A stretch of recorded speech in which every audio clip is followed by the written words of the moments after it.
ചുരുക്കി പറഞ്ഞു കഴിഞ്ഞാൽ ഇപ്പോഴത്തെ ഒരു സിറ്റുവേഷനിൽ ഇത് ഇംപ്ലിമെൻ്റ് ആയിട്ടില്ല. മേജർലി വൈറ്റ് പേപ്പറിൽ എയിം ചെയ്യുന്നത് സർ ഇപ്പോൾ ഈ പറഞ്ഞ പോലെ ഈ സ്റ്റേ ബാക്ക് എന്ന് പറയുന്നത് ഒരു കൺസേൺ ഫാക്ടറായി മാറും ഇനിയുള്ള സ്റ്റുഡൻസിന്. 5.5 മില്യൺ കമ്പനീസ് ഉണ്ട്. ആ കമ്പനീസിന് പാർട്ട് ടൈം ജോബ് കൊടുക്കാനായിട്ടുള്ള. Hi all, today we have the CEO of Guidance Plus Private Limited, Mr. Biju K. Shashidharan sir. Welcome sir. Thank you. So ഇന്ന് നമ്മൾ ഇന്റർവ്യൂവിൽ ഡിസ്കസ് ചെയ്യാൻ പോകുന്നത് എബ്രോഡ് പോയി പഠിക്കാൻ ആഗ്രഹിക്കുന്ന ഇന്ത്യൻ സ്റ്റുഡൻസ്, എക്സ്പെഷ്യലി UK-യിൽ UG PG പഠിക്കാൻ ആഗ്രഹിക്കുന്ന ഇന്ത്യൻ സ്റ്റുഡൻസ് അറിഞ്ഞിരിക്കേണ്ട ഒരു ടോപ്പിക്കിനെ പറ്റിയാണ്. Yes, UK white paper proposal. Sir, before directly going to the white paper proposal, UK-യുടെ കറണ്ട് സ്റ്റഡി അബ്രോഡ് സിറ്റുവേഷൻ എങ്ങനെയാണ്, ഒരു ട്രെൻഡ് എങ്ങനെയാണ്? UK നമുക്ക് എല്ലാവർക്കും അറിയാവുന്ന ഒരു കാര്യമാണ്. സ്റ്റഡീസിന് പോകുമ്പോഴേക്കും ധാരാളം യൂണിവേഴ്സിറ്റീസ് നേരത്തെ മുതൽ തന്നെ ഉള്ള ഒരു രാജ്യമാണ് UK, പിന്നെ യുണൈറ്റഡ് സ്റ്റേറ്റ്സും. Traditionally they are the pioneers in the education. അപ്പോൾ നമ്മൾ സംസാരിക്കുകയാണെങ്കിൽ അമേരിക്കൻ യൂണിവേഴ്സിറ്റീസും ബ്രിട്ടീഷ് യൂണിവേഴ്സിറ്റീസും ധാരാളം യൂണിവേഴ്സിറ്റീസ് ഉള്ളതുകൊണ്ട് തന്നെ ആ ട്രെൻഡ് എപ്പോഴും നിലനിൽക്കുന്ന കാര്യം തന്നെയാണ്. ആൾക്കാർക്ക് പോകാനും അവിടെ പഠിക്കാനും അവിടെ സെറ്റിൽഡ് ആകാനുമായിട്ടുള്ള ഓപ്പർച്യൂണിറ്റീസ് എല്ലാം. പ്രത്യേകിച്ചും UK-യിൽ എടുത്ത് പറയാനാണെന്നുണ്ടെങ്കിൽ നിരവധി അഡ്വാൻറ്റേജസ് ഉണ്ട്. 1 ഇയർ മാസ്റ്റേഴ്സ്, ഫീസ് ഇൻസ്റ്റാൾമെൻറ്റിൽ പേ ചെയ്യാം, IELTS വേവർ, അങ്ങനെ പല രീതിയിലുള്ള ബെനിഫിറ്റ്സ്. അതുകൊണ്ട് എല്ലാവർക്കും ഒരുപോലെ പോകാൻ പറ്റുന്നൊരു രാജ്യവും കൂടിയാണ് UK. വൈറ്റ് പേപ്പർ പ്രപ്പോസൽ എന്നത് ഇപ്പോഴും ഒരു ക്ലാരിറ്റി കിട്ടാത്തൊരു കാര്യമാണ് സ്റ്റുഡൻസിന്. അതിപ്പോൾ UK-യിൽ എക്സിസ്റ്റിംഗ് ആയിട്ടുള്ള സ്റ്റുഡൻസ് ആവട്ടെ, ഇനി പോവാൻ പ്രിപ്പയർ ചെയ്യുന്ന ഒരു സ്റ്റുഡൻസ് ആവട്ടെ, സോ അവർക്കെല്ലാം വേണ്ടി ഇതിനെക്കുറിച്ചൊന്ന് ബ്രീഫ് ചെയ്യാമോ? എക്സ്പെഷ്യലി ഇപ്പോൾ ഈ കമ്മിങ് ഇൻടേക്കിന് പോകുന്നവർക്ക് ഇത് എങ്ങനെയാണ് എഫക്റ്റ് ആവുന്നത്? ചുരുക്കി പറഞ്ഞു കഴിഞ്ഞാൽ ഇപ്പോഴത്തെ ഒരു സിറ്റുവേഷനിൽ ഇത് ഇംപ്ലിമെൻ്റ് ആയിട്ടില്ല. ഇതൊരു പ്രപ്പോസൽ മാത്രമാണ്. ഈ പ്രപ്പോസൽ ലെജിസ്ലേഷനിൽ വെച്ച് പാസ്സാക്കി വോട്ടിങ്ങിൻ്റെ ബേസിൽ ഇത് പാസ്സാക്കിയിട്ട് അതിനോടനുബന്ധിച്ച് ഇത് എക്സിക്യൂഷൻ ആവുള്ളൂ. അപ്പോൾ എക്സിക്യൂഷൻ ആകുമ്പോൾ വരാവുന്ന കുറേ കാര്യങ്ങളുണ്ട്. അതാണ് സ്റ്റുഡൻസിൻ്റെ ഡൗട്ട്, ഏത് രീതിയിൽ അവരുടെ കരിയറിനെ അത് എഫക്റ്റ് ചെയ്യും എന്നുള്ളത്. മേജർലി വൈറ്റ് പേപ്പറിൽ എയിം ചെയ്യുന്നത് ക്വാളിറ്റി സ്റ്റുഡൻസിനെ UK എന്ന് പറയുന്ന രാജ്യത്ത് ഉള്ള ജോലിയുടെ അവസരങ്ങളിലേക്ക് കൊണ്ടുവരിക, അല്ലെങ്കിൽ അവിടുത്തെ കോഴ്സുകൾ പഠിക്കുക, കോഴ്സിനോടനുബന്ധിച്ച് അവർക്ക് അവിടെ ജോലി ചെയ്യാനുള്ള അവസരങ്ങൾ കൊടുക്കുക. നമ്മളൊരു ഡാറ്റ വെച്ച് സംസാരിക്കണമെന്നുണ്ടെങ്കിൽ UK എന്ന് പറയുന്ന രാജ്യത്ത് ഇപ്പോൾ പഠിക്കാൻ പോകുന്ന സ്റ്റുഡൻസിനെ സംബന്ധിച്ച് നോക്കി കഴിഞ്ഞാൽ 5.5 മില്യൺ കമ്പനീസ് ഉണ്ട്. ആ കമ്പനീസിന് പാർട്ട് ടൈം ജോബ് കൊടുക്കാനായിട്ടുള്ള അവർക്ക് അതിനുള്ള രജിസ്ട്രേഷൻ ഉണ്ട്. എന്നാൽ ഫുൾ ടൈമായിട്ട് സ്പോൺസർഷിപ്പിലൂടെ സ്റ്റുഡൻസിന് അവിടെ നിൽക്കാനുള്ള അവസരം കൊടുക്കാനായിട്ട് 45,000 കമ്പനീസിനുള്ളത്. പക്ഷേ പലപ്പോഴും സ്റ്റുഡൻസിന് സംഭവിക്കുന്ന കാര്യം എന്ന് പറഞ്ഞാൽ അവരൊരു ഈസി ജോബായിട്ട് എടുക്കുന്നത് ഇപ്പോൾ ഒരു കെയർ ഹോംസിൽ പോകാനോ റെസ്റ്റോറൻറ്റ്സിൽ പോകാനോ അല്ലെങ്കിൽ ഒരു പെട്രോൾ ബങ്കിൽ ജോലി ചെയ്യാനായിട്ടോ അല്ലെങ്കിൽ ആമസോണിൻ്റെ വെയർ ഹൗസിൽ പോകാനോ ടെസ്കോൻ്റെ വെയർ ഹൗസിൽ വർക്ക് ചെയ്യാനോ ഒക്കെ ആയിരിക്കാം പെട്ടെന്ന് ഇമ്മീഡിയറ്റ്ലി സ്റ്റുഡൻറ്റ് നോക്കുന്നത്. മറിച്ച് ഇത്രയും ക്വാളിറ്റി ആയിട്ടുള്ള ജോബ് ഓപ്പണിങ്സ് ആ കമ്പനികൾക്ക് അതിനുള്ള രജിസ്ട്രേഷൻസ് ഉണ്ട് അല്ലെങ്കിൽ ലൈസൻസ് ഉണ്ട്. അത്തരം ജോലിയിലേക്കുള്ള ഷോർട്ടേജ് ഇപ്പോഴും നിലനിൽക്കുന്നുണ്ട്. ആൾക്കാർ അതിന് വേണ്ടിയിട്ട് അറ്റംപ്റ്റ് ചെയ്യുന്നില്ല. അപ്പോൾ ഈ വൈറ്റ് പേപ്പറിലൂടെ ഇതിൻ്റെ മേജർ ഒരു ഇമ്പാക്റ്റ് വരുന്നത് ഇതുപോലെയുള്ള കെയർ ഹോംസിൽ വർക്ക് ചെയ്യാനുള്ള കോഴ്സ് ഡ്രോപ്പ് ചെയ്തിട്ട് പോകുന്ന സ്റ്റുഡൻസ് ഉണ്ട്. അതല്ലാന്നാണെങ്കിൽ പാസ്സാകാതെ പോകുന്ന സ്റ്റുഡൻസ് ഉണ്ട്. യൂണിവേഴ്സിറ്റിയിൽ എൻറോൾ ചെയ്യാതെ തന്നെ ഇത്രയും നേരത്തെ സൂചിപ്പിച്ച പോലെയുള്ള ഏരിയാസിലേക്ക് ജോലി നോക്കുന്ന കുട്ടികളുണ്ട്. ഒരു പെട്ടെന്നൊരു ഇമ്മീഡിയറ്റ് എൻട്രി UK-യിൽ എടുക്കുക എന്നുള്ള രീതിയിലേക്ക്. അപ്പോൾ ആ ആൾക്കാർക്ക് തീർച്ചയായും ഈ വൈറ്റ് പേപ്പറിന് ഈ പ്രപ്പോസൽ നിലവിൽ വന്നാൽ എഫക്റ്റ് ചെയ്യാനുള്ള സാധ്യത വളരെ കൂടുതലാണ്. ഇപ്പോൾ നമ്മൾ ഇന്ത്യയിലൊരു ഡാറ്റ എടുത്ത് നോക്കുകയാണെങ്കിൽ പ്രോപ്പറായിട്ട് രജിസ്റ്റർ ചെയ്തേക്കുന്ന കമ്പനി നിങ്ങൾക്ക് ചെക്ക് ചെയ്യാമോ ഞാൻ ഈ പറയുന്ന കാര്യങ്ങൾ. 28,05,534 കമ്പനീസ് 28,05,354 കമ്പനീസിനെ അത്തരം ഇന്ത്യയിൽ പ്രോപ്പറായിട്ട് ഫങ്ഷൻ ചെയ്യാനുള്ള രീതിയിൽ കമ്പനീസായിട്ട് രജിസ്ട്രേഷൻ ചെയ്തേക്കുന്ന ഓർഗനൈസേഷനുള്ളത്. അതിൻ്റെ 18 lakhs-ലധികം വരുന്ന കമ്പനീസ് മാത്രമേ ഇപ്പോഴും ആ നിയമങ്ങളനുസരിച്ച് ഫങ്ഷൻ ചെയ്ത് സ്റ്റിൽ പോകുന്നതുള്ളൂ. ഇപ്പോൾ UK പോലത്തെ ഒരു രാജ്യത്ത് നോക്കിക്കഴിഞ്ഞാൽ ഏകദേശം 54-55 ലക്ഷം കമ്പനികളോളം, നിയർലി 5.5 മില്യൺ എന്ന് പറയുമ്പോഴേക്കും 55 ലക്ഷത്തോളം കമ്പനികൾ അവിടെ രജിസ്ട്രേഷൻ ചെയ്തിട്ടുണ്ട്. അതിൽ 45,000 കമ്പനീസിന് സ്പോൺസർഷിപ്പ് കൊടുക്കാനുള്ള ലൈസൻസും ഉണ്ട്. അപ്പോൾ അതൊരു അഡ്വാൻറ്റേജ് ആണ് ക്വാളിറ്റിയെ വെച്ച് നോക്കുമ്പോൾ അവിടെ ഉദ്ദേശിക്കുന്നത്. രണ്ടാമതായിട്ട് വൈറ്റ് പേപ്പർ പ്രപ്പോസൽ കൊണ്ട് ഉദ്ദേശിക്കുന്നത് ഏജൻറ്റ് ക്വാളിറ്റി ഫ്രെയിംവർക്ക്, AQF. ഈ AQF-ലൂടെ ധാരാളം ഏജൻസികൾ ഒരുപാട് യൂണിവേഴ്സിറ്റികൾക്ക് വേണ്ടിയിട്ട് വർക്ക് ചെയ്യുന്നുണ്ട്. അപ്പോൾ അതിൽ ലൈസൻസ് ഉള്ള ഏജൻസികളുണ്ട്, പലരും തേർഡ് പാർട്ടിയായിട്ട് വർക്ക് ചെയ്യുന്ന ഏജൻസികളുണ്ട്. ഇത്രയും കാര്യങ്ങൾ കൺട്രോൾ കൊണ്ടുവരിക എന്നുള്ളത് വളരെ ശക്തമായിട്ട് തന്നെ ആ വൈറ്റ് പേപ്പറിനകത്ത്, ആ പ്രപ്പോസലിനകത്ത് അവർ വിശദീകരിച്ച് പറയുന്നുണ്ട്. അതിൽ ആദ്യമായിട്ട് തന്നെ എടുത്തു നോക്കുകയാണെന്നുണ്ടെങ്കിൽ ഈ AQF-ൻ്റെ അണ്ടറിൽ ധാരാളം കംപ്ലയൻസ് വരുന്നുണ്ട്. ആ കംപ്ലയൻസ് അസസ്മെൻറ്റ്സ് എല്ലാം യൂണിവേഴ്സിറ്റി കൃത്യമായി തന്നെ ഇമിഗ്രേഷൻ അല്ലെങ്കിൽ ഹോം ഓഫീസിനെ അറിയിക്കണം. ഞങ്ങൾ ആരുടെയൊക്കെ കൂടിയാണ് വർക്ക് ചെയ്യുന്നത്, ആരാണ് ഞങ്ങളുടെ ഏജൻസി, ആ ഏജൻസിയെ ഞങ്ങൾ എന്ത് കാരണങ്ങൾ കൊണ്ട് സെലക്ട് ചെയ്തു, ആ ഏജൻസിക്ക് എത്രത്തോളം എൻറോൾമെൻറ്റ് തരാൻ പറ്റുന്നുണ്ട് യൂണിവേഴ്സിറ്റിക്ക് വേണ്ടിയിട്ട്, ആ എൻറോൾമെൻറ്റിൽ ക്വാളിറ്റി എൻറോൾമെൻറ്റ് എത്രത്തോളം ഉണ്ട്, ആ ക്വാളിറ്റി എൻറോൾമെൻറ്റിനകത്തുനിന്ന് എൻറോൾ ചെയ്യുന്ന സ്റ്റുഡൻസിനകത്തുനിന്ന് എത്ര പേര് കോഴ്സ് കംപ്ലീഷൻ ചെയ്യുന്നുണ്ട്, പാസ് പെർസെൻറ്റേജ് എത്രയാണ്.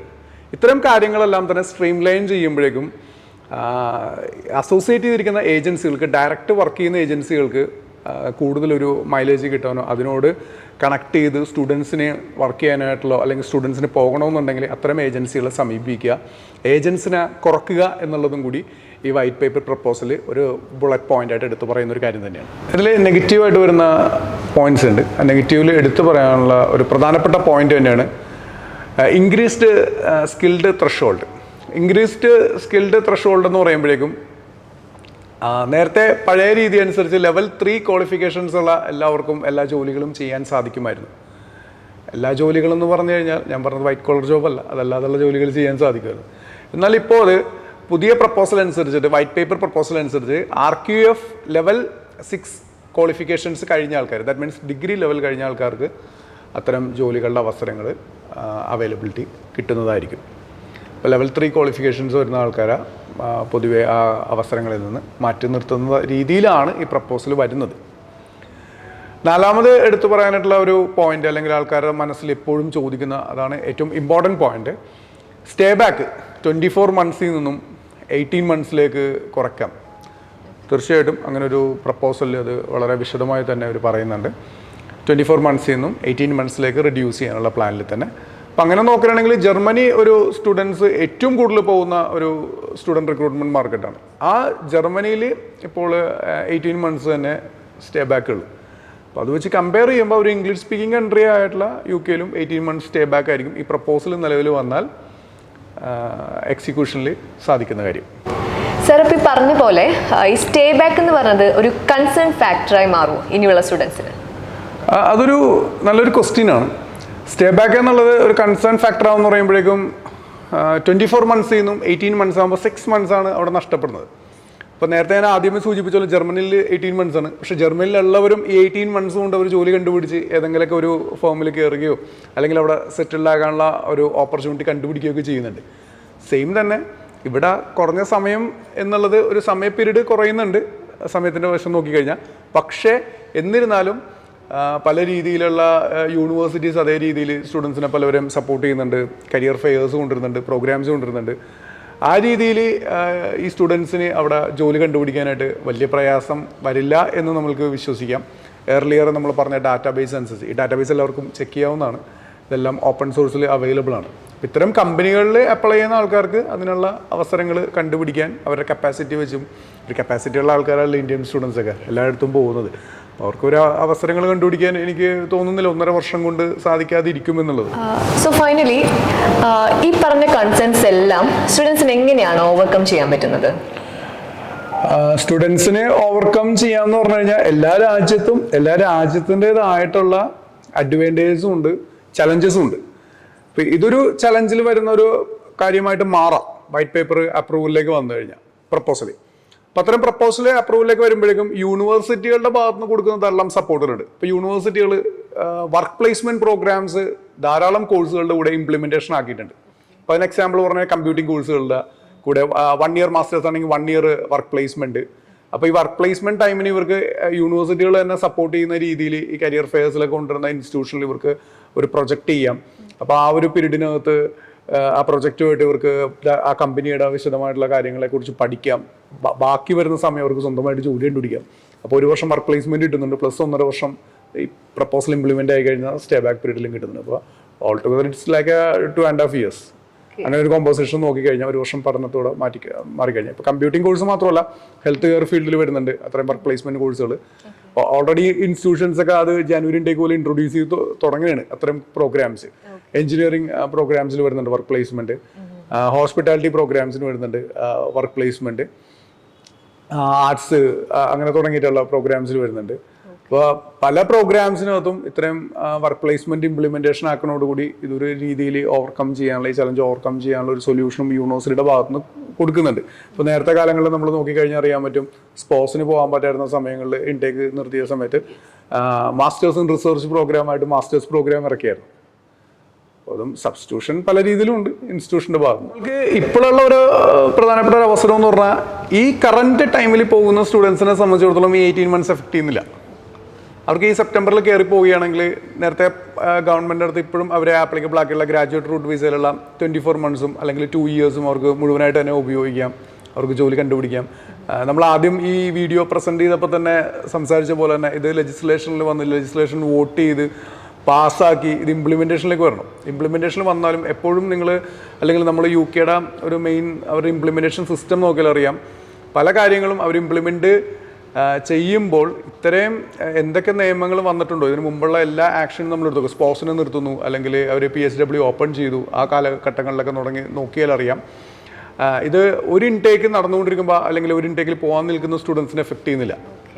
ആ ഇൻടേക്ക് കഴിഞ്ഞ് ഒരു പർട്ടിക്കുലർ പീരീഡ് മുതൽ എൻട്രി എടുക്കുന്ന ആൾക്കാർക്കാണ് ഇത്തരം കാര്യങ്ങളുടെ ഗുണമായാലും ദോഷമായാലും ഒക്കെ എഫക്ട് ചെയ്യുന്നത്. അപ്പോൾ ഇപ്പോൾ പോകുന്ന കുട്ടികളെ സംബന്ധിച്ചിടത്തോളം സെപ്റ്റംബറിൽ അത് യാതൊരു രീതിയിലും അതിൻ്റെ ഒരു പ്രയാസങ്ങളില്ല. ഇനി അടുത്ത് വരുന്ന സ്റ്റുഡൻസിന് ഇത് എക്സിക്യൂഷൻ ആയി, ചിലപ്പോൾ എക്സിക്യൂഷൻ ആയില്ലെന്ന് വരാട്ടോ വൈറ്റ് പേപ്പർ. അപ്പോൾ എക്സിക്യൂഷൻ ആയി കഴിഞ്ഞ് കഴിഞ്ഞാൽ ഈ പറയുന്ന കാര്യങ്ങൾ 18 months സ്റ്റേ ബാക്ക് റെഡ്യൂസ് ചെയ്യാനുള്ള സാഹചര്യം. ഒരു ഇൻ്റർവ്യൂവിൻ്റെ ഒരു കുറഞ്ഞ സമയം കൊണ്ടാണ് ഇത്തരം കാര്യങ്ങൾ നമ്മൾ അവതരിപ്പിച്ചത്. എങ്കിലും സ്റ്റുഡൻസിന് വ്യത്യസ്തപരമായിട്ടുള്ള ഡൗട്ട്സോ അല്ലെങ്കിൽ എന്തെങ്കിലും കാര്യങ്ങൾ കൂടുതൽ അറിയാനുണ്ടെങ്കിൽ ഞങ്ങൾ എനി ടൈം കണക്ട് ചെയ്യാം. ഡെഫിനറ്റ്ലി ഇതിനകത്തുള്ള എല്ലാ പ്ലസും മൈനസിനെ കുറിച്ചും ഞങ്ങൾ എക്സ്പ്ലെയിൻ ചെയ്യാനായിട്ട് വില്ലിംഗ് ആണ്. അപ്പോൾ തീർച്ചയായിട്ടും നിങ്ങൾക്കൊരു വൈറ്റ് പേപ്പറിന് പ്രപ്പോസൽ വന്നു എന്നുള്ളൊരു കാരണം കൊണ്ട് അണ്ടർ ദ ഡിസിഷൻ മേക്കിങ്ങിലേക്ക് ഒരു ലെങ്തി പീരീഡിലേക്ക് പോകാതെ ഒരു തീരുമാനങ്ങൾ എടുക്കാൻ സാധിക്കട്ടെ. എല്ലാവർക്കും പല രാജ്യങ്ങളിലും UK അല്ല വേറെ പല രാജ്യങ്ങളിലൊക്കെ പഠനത്തിലുള്ള അവസരങ്ങൾ ഉണ്ടാകട്ടെ എന്ന് ഞങ്ങൾ ആശംസിച്ചുകൊണ്ട് നിർത്തുന്നു. ജയ് ഹിന്ദ്. ഇപ്പോൾ കേട്ടില്ലേ, ഇത്രയും കാര്യങ്ങളാണ് UK വൈറ്റ് പേപ്പർ പ്രപ്പോസലിനെ കുറിച്ച് സ്റ്റുഡൻസ് അവെയർ ആയിരിക്കേണ്ടത്. സർ തന്നിട്ടുള്ള ഇത്രയും ഡീറ്റെയിൽസ് എന്തായാലും സ്റ്റുഡൻസിന് യൂസ്ഫുൾ ആണ്. Thank you for your valuable time sir. Welcome. So ഇതുപോലെ സ്റ്റഡി അബ്രോഡ് റിലേറ്റഡ് ആയിട്ടുള്ള ഇമ്പോർട്ടൻറ്റ് അപ്ഡേഷൻസ് അറിയാൻ നമ്മുടെ യൂട്യൂബ് ചാനൽ സബ്സ്ക്രൈബ് ചെയ്യൂ. ബൈ.